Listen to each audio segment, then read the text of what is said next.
Hi everyone, Anthony Morganti here. Recently, Skylum Software updated Luminar Neo to version 1.19.1. In today's video, we're going to take a look at what's new and exciting in the latest version of Luminar Neo. They've actually added quite a few new things to this version of the application. In today's video, I'm going to talk about a few of the more prominent things that have been added. I am going to mention one thing that isn't that important. It's a new category. If you have an image and you're in the edit panel, you probably already know that the tools are organized in categories. For example, you have this group of tools that are in the extensions category, this group of tools that are in the essentials category. Well, the new category they've added is landscape. In this landscape category are all the tools that one might use when editing a landscape image. And in this category are two completely new tools, Twilight Enhancer AI and Water Enhancer AI. Let's start with Water Enhancer AI. This is a tool you'll use on any image such as this that has water in it that looks bad, water that typically is green or brown, or in this case, green and brown. What you could do with Water Enhancer AI is kind of remove that look and give it more of a blue look. For example, with this image, what I would do is I would go to the amount slider and I'll just pop it somewhere in the middle. And you can see that it automatically masks the image so that it's only affecting the water. And you can see that it took out a lot of that green and brown. It isn't perfect though. You do have to play with it a little bit. There is a blue slider, so you could add more blue or take some of the blue away. You could add green if you'd like to. You could go and add some of the original color, move this slider to the right, or just make sure you get rid of all that original color by moving it to left. And you could reset the slider by just double clicking on it, any of the sliders. You could make it brighter or darker. In this case, I'm going to move this slider to the right to make it a little brighter. You could add contrast or remove contrast. I'm going to add a little contrast. And I think that looks okay. There's a before and there's after.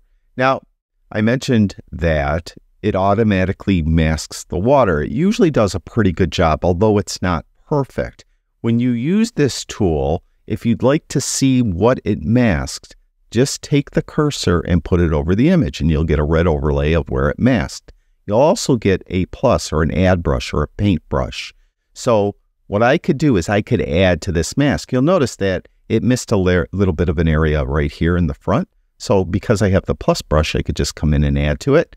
And it missed a little bit out there off in the distance. I'll get a smaller brush by hitting the left bracket key. The right bracket key would make it larger. Get a smaller brush and I'll come in and I'll add to the mask out here into the distance. So you could modify the mask very easily. Now, if you find that you need to subtract from the mask because it overselected, it selected parts of the image that aren't water, go to this Refine Area section and go to the Erase brush and you could erase as well. Now, it usually does a pretty good job of finding the water, but it isn't perfect. For example, let's go back to the catalog and I'll open this image of the Erie Canal. If I go to the edit panel and I again go to Water Enhancer and I again take the amount slider and move it somewhere towards the middle, you'll see it looks like it did okay. Maybe we'll make it a little brighter as well. But if I hover over the image, you could see that it selected the water in the foreground and on the left-hand side, fairly well, but it over-selected over here. It selected part of the lock on the walls of the lock, I should say, but it didn't select this water that's between this like railing. So I want to add to that. Now you could laboriously go through here and try to paint in between the railing. I'm not going to for this video. I'm just going to go and paint right over it like that. Then I'm going to open up the Refine Area and I'm going to grab an Erase brush. And then I'll get a larger brush by hitting the right bracket key. You also could use the slider. I'm going to bring some of the softness down as well. I want strength at 100. The mask feather, this is the overall mask itself. You could feather it, bring it down. I'm going to just leave it right there. We'll come in here and we'll take it away from the walls of this lock because it really shouldn't be there. It should only be in the water. Like that. And, overall, when I've been playing with it, it does a pretty good job usually. You just have to kind of work with it a little bit. Sometimes it's hard to make it look natural. In this case here, I'm trying to do the video and talk, and so it's a little bit harder. But There's before and there's after.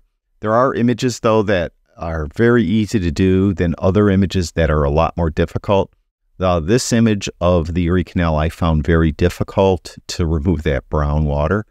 We go over to the edit panel, and again, we'll go to the landscape category, and we'll open up the water enhancer, move it towards the middle, and you can see what it did. Usually what I'll do is I'll bring brightness up, but if I hover over the image, you can see that it didn't really select all the water very well at all. So I need to add a lot to the selection. I'll get a smaller brush by hitting the left bracket key. I'm going to open up the refine area, and I'm going to take softness down. And then I'm going to come in here and do this water that's off in the distance. I'm just going to do it very quickly. I'm not going to try very hard to paint in the lines.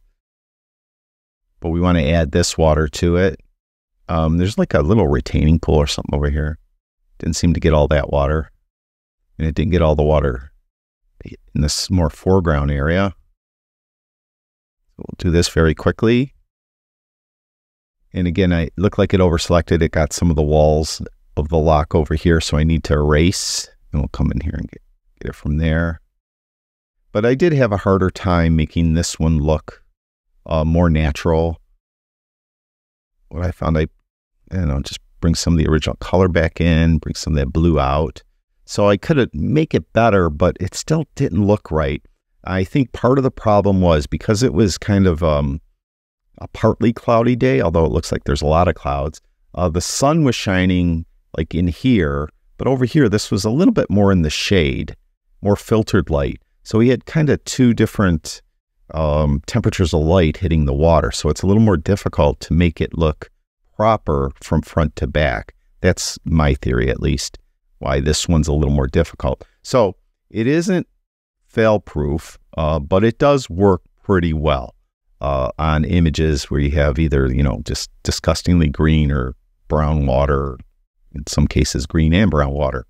Now, the other new tool that is in this landscape section I mentioned is called Twilight Enhancer.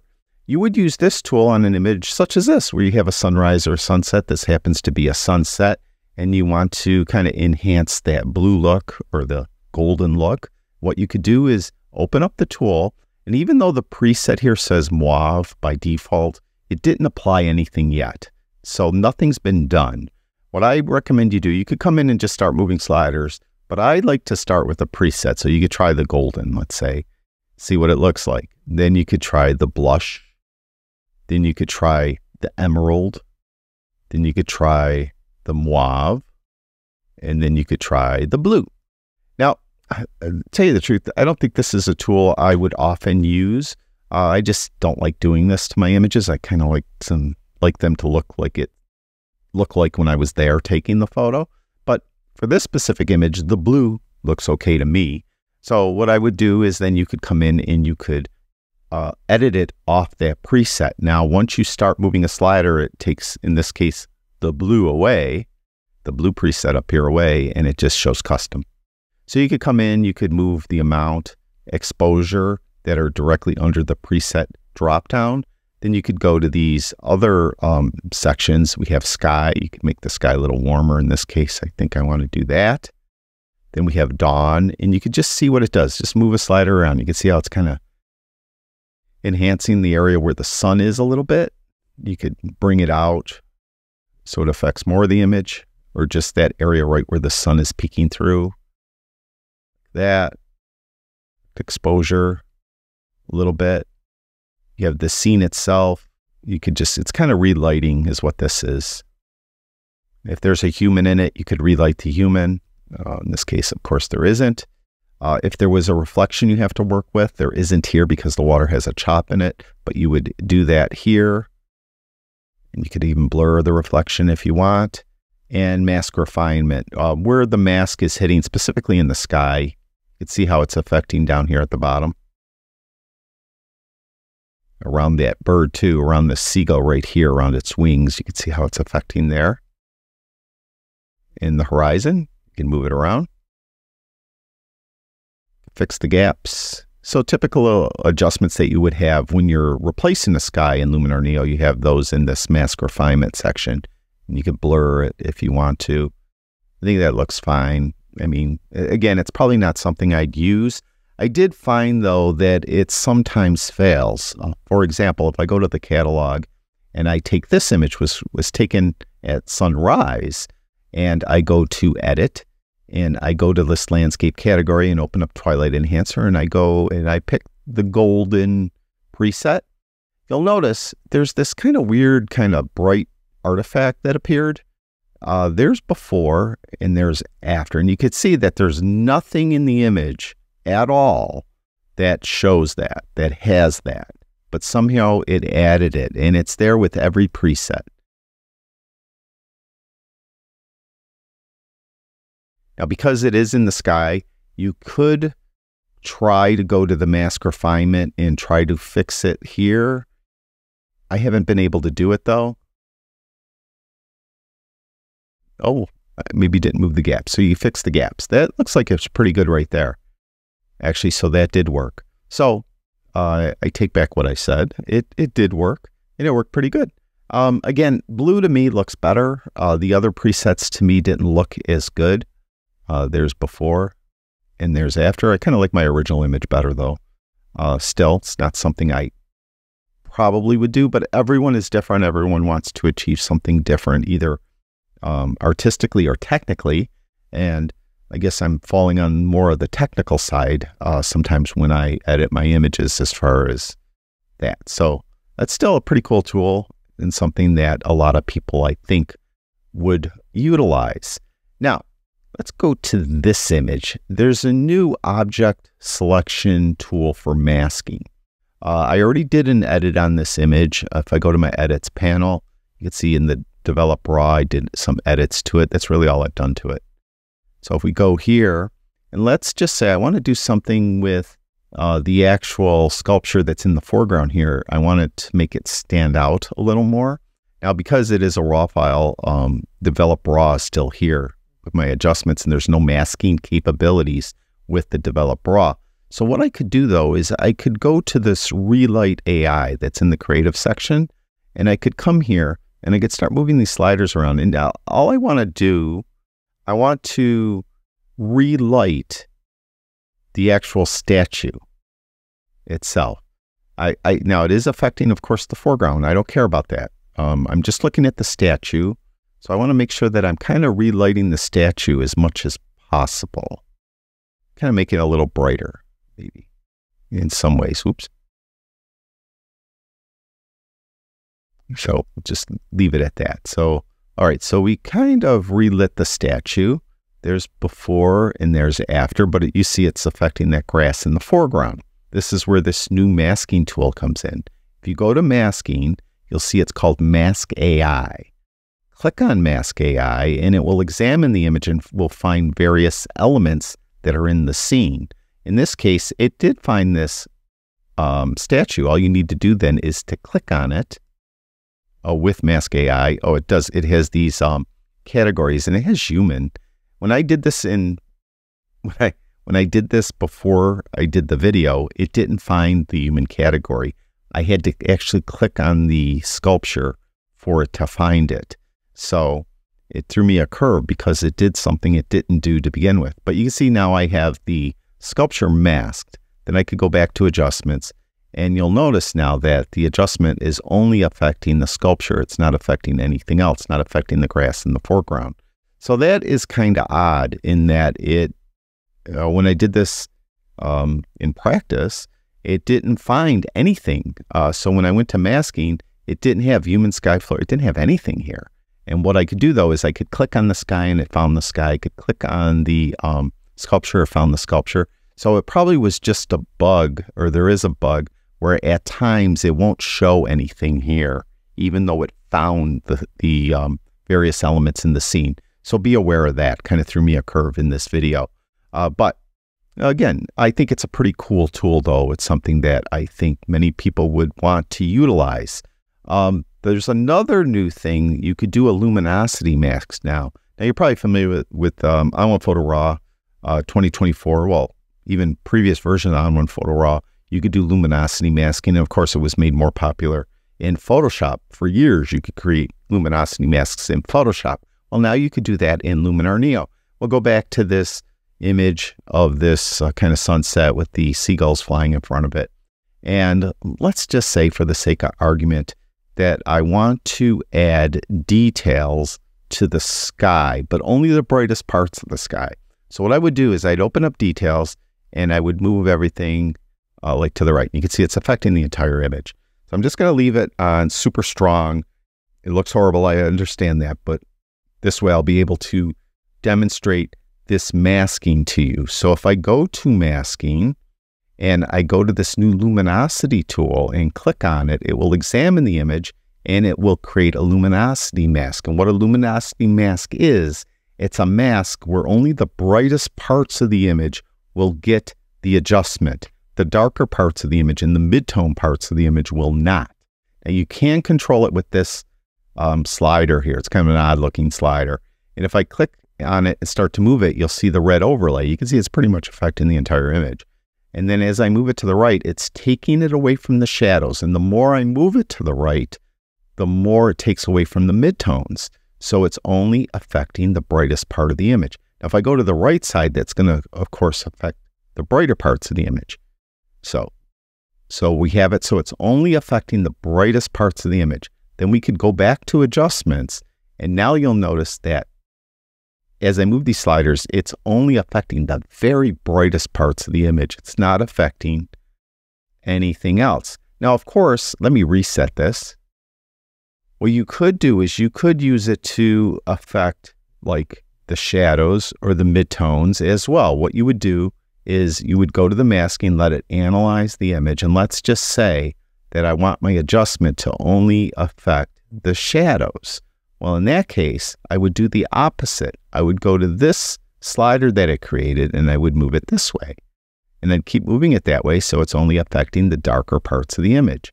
Then I would go over to adjustments and I would move anything so it's affecting the darker parts of the image. I know it's kind of hard to see, but if you look here, you can see these trees in the background. I have them way over sharpened. There's before and there's after, before, after. Let me reset it one more time. And similarly, you could do the midtones as well. Let me pick a different image for that. Something with more midtones in it, probably this image right here. And we'll go to the edit panel. And for this image, let's just say that we're going to add details. I might as well add details to this as well. We'll do it without doing the masking, just see how horrible it looks. Then we'll go to masking, we'll go to luminosity mask.